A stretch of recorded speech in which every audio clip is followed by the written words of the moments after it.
Have you ever wondered why discus sometimes eat their own fry? Now there's many different theories, and like I always say, I am not here to tell you how to keep your discus or breed your discus. I am just showing you how I've been successful in doing it. Okay, so number one is usually stress or environmental issues. Bad water quality can definitely make them eat their own fry. So if you're gonna breed discus, we need to make sure their water quality is tip-top all the time, and that's why I've created my breeding water kit.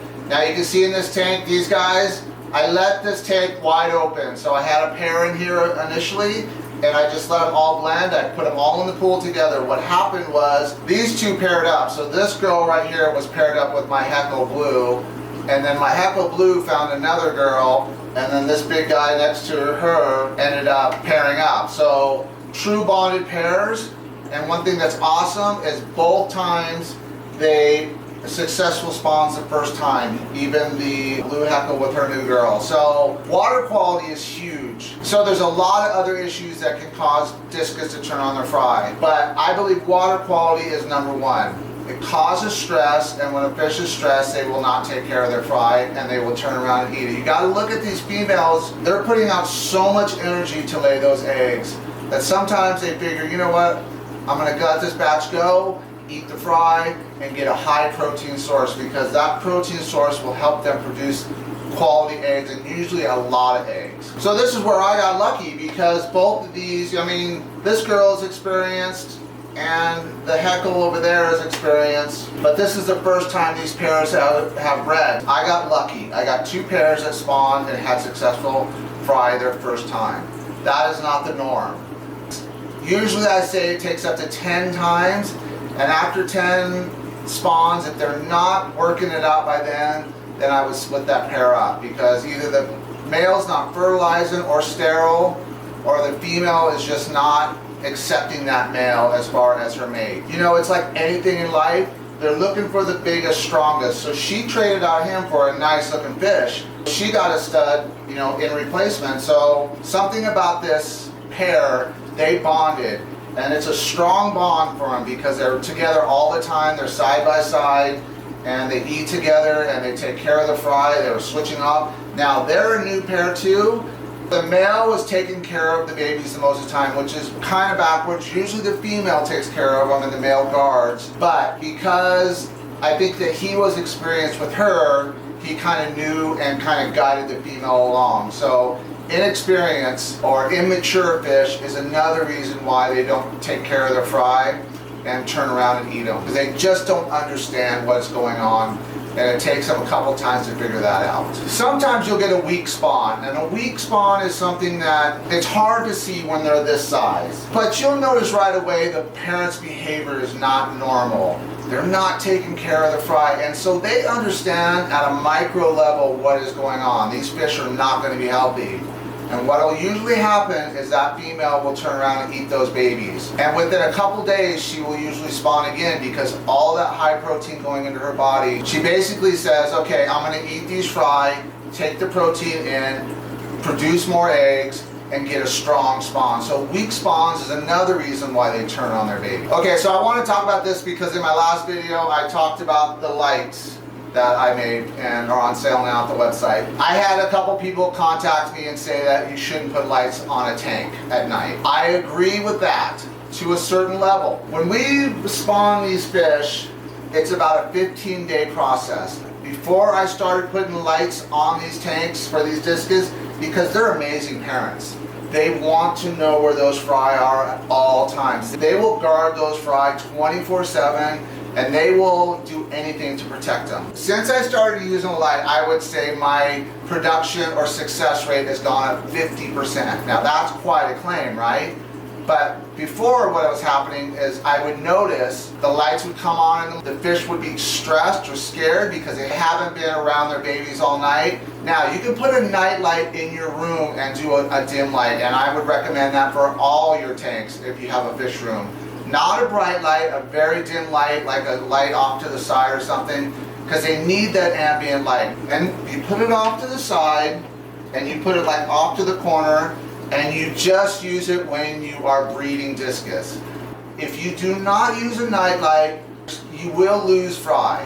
Because when they wake up in the morning and they're disoriented and they see that movement, that quick little movement of those fry, they're going to eat them because it's a food source now, because they've kind of just not been able to take care of those fry for those 10 days straight. These fish, now they are some of the best parents you would ever see in the animal kingdom. They will stay with their fry through thick and thin. Stick my hand into this tank right now, they will attack my hand. I change water in the tank, they go after the stick that goes in there that pulls the water, their siphon out. They are amazing parents.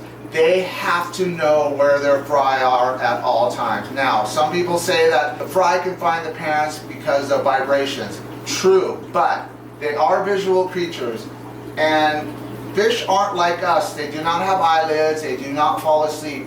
They actually say that fish shut off half their brain, because in the wild, you gotta understand, they want to rest and they shut their metabolism down, they slow their heart rate down, way down, their gill rate goes down, everything goes down. They shut off half their brain, but they do not shut off all the way, because in the wild, they're lunch. If they get spotted and they're not aware of where they're at or what's going on around them, they will be eaten, okay? And I don't care what anybody says, these fish are meant to survive. There's piranha trying to eat them, there's arapaima trying to eat them, everything's trying to eat the discus. So a discus does not go to sleep, it just slows down its metabolism. It rests, right? That's all it does. It slows down its heart rate, its heartbeat gets really, really low, and you can notice the gill, boom, right? That's what a discus does. So this whole idea that fish need sleep is ridiculous. I know if you read Reddit and you read the internet, I always tell my kids, if it's on the internet, it must be true. But now I'm going to tell you something right now. I'm on the internet, so believe it, don't believe it, I don't care. It doesn't matter to me. I'm not going to get in an argument with something that I've studied long and hard about fish. And because you read a Reddit post, you're going to tell me how I'm wrong. That's fine. I will not get in an argument about fish sleeping, because that is ridiculous. All right, let's move on.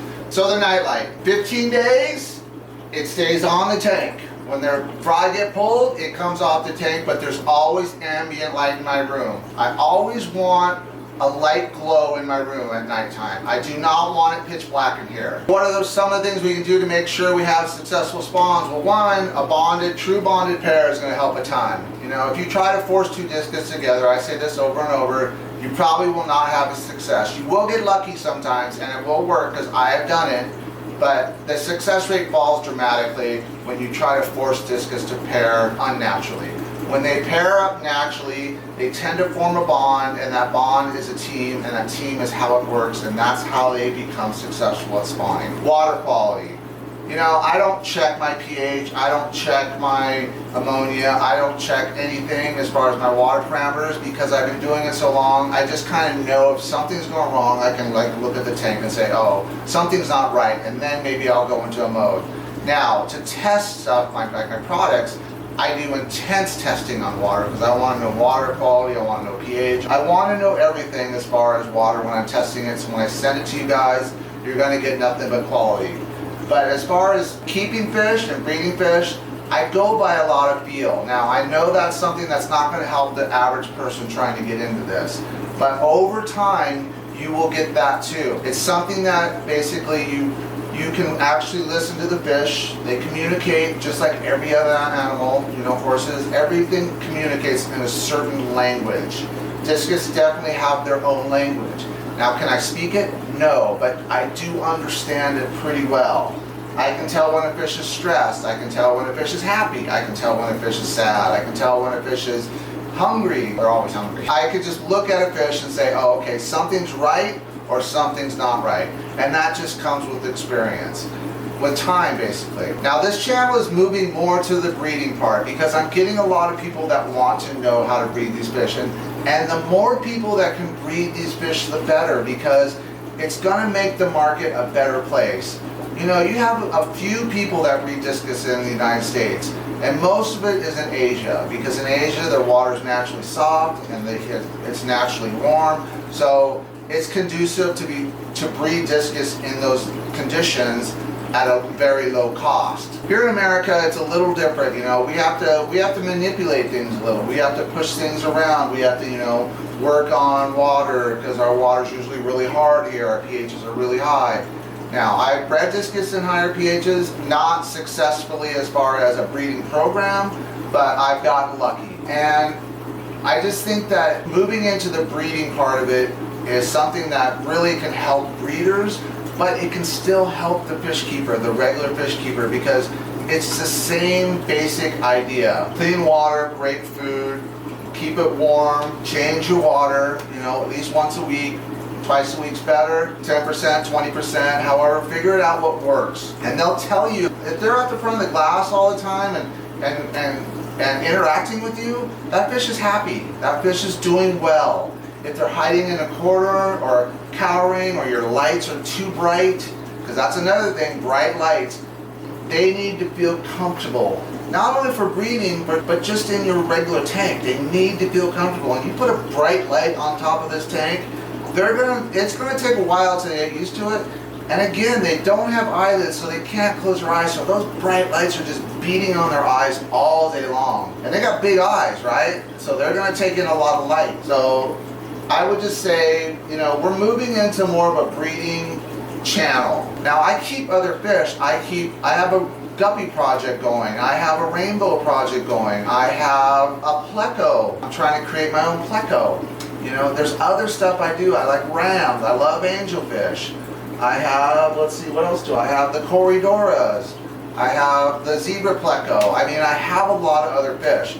But here's the thing, I make a video about those fish, it gets 100 views. I do a discus video, it gets 5,000 views. I know that people click on my videos and click right off because they're like, don't want to learn about discus. Now, if you understand this fish, you will excel in the hobby. You do not have to keep this fish, but if you understand this fish and what it takes to make this successful, you will be successful in the hobby no matter what you do. Is it a hard fish to keep? It's not a hard fish to keep. It just has certain rules, right? We have certain rules we have to follow. We have to keep the tank warm, 82 minimum, right? Wilds, 78 to 80. Okay? We have to give them clean water. They need clean water. Are they adaptable to bad water? They are adaptable to bad water, but they will not thrive. So I always say, your fish are either going to survive or they're going to thrive. I made this channel to help your discus thrive. That's all I care about. I don't care about the internet. I don't care. I don't even read the internet. I don't really care what's said on there. But I know when someone's contacting me and telling me that I'm wrong, I go, okay, well, let's debate it. And they can't come back, they read it on the internet, or they're not giving me facts. If you do not like what I say, then don't watch my channel. It's fine, I get it. I watch a lot of crap, right? I watch TV shows with my wife that I don't enjoy, but I watch them because she enjoys them, okay? I just want to make it very clear that I am not here to tell you what to do. I am just showing you what I do and how I am successful at what I do. So I will never tell you right or wrong. I will just tell you what I'm doing. All right. So Parental. So if your discus eat their fry, don't get freaked out. Something better is probably going to come out of it. I know that's brutal for us as humans to even like digest, you know, because it's a form of cannibalism, right? They're eating their own fry. Why would a creature do that? Well, it's a survival tactic. I can sacrifice these fish so I can get more fish in the future that are bigger, healthier, and stronger. So it's not, they don't really have morals. They're just in survival mode 24/7. That's their life. These fish are basically food source. So they are constantly on edge as far as something coming to eat them. Now, do they get comfortable in an aquarium? Yes. Do they get used to their owners? Yes. But are they still kind of flighty? 100%. They can. I've had fish bolt, hit the side of the tank, and they're dead. I mean, literally watch them hit, turn to the side, and fall and die. So there's still a creature that is a food source for other fish in the wild. So they carry that with them in their DNA at all times, and that's something that'll probably never go away. So yes, they eat their fry for different reasons, and they're supposed to be. They're amazing. You know, you do stuff for so long, and you think, oh, I'll get tired of that someday.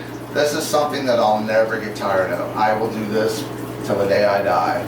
and enjoy it every second of my life. It's something that is, I think, you know, people that don't breed discus or keep discus just don't understand why this fish is so special. The fact that it takes care of its fry and feeds its fry, and it does need that slime coat.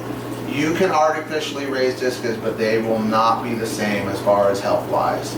Something about that enzyme that they produce just helps those babies become really, really strong, really, really fast.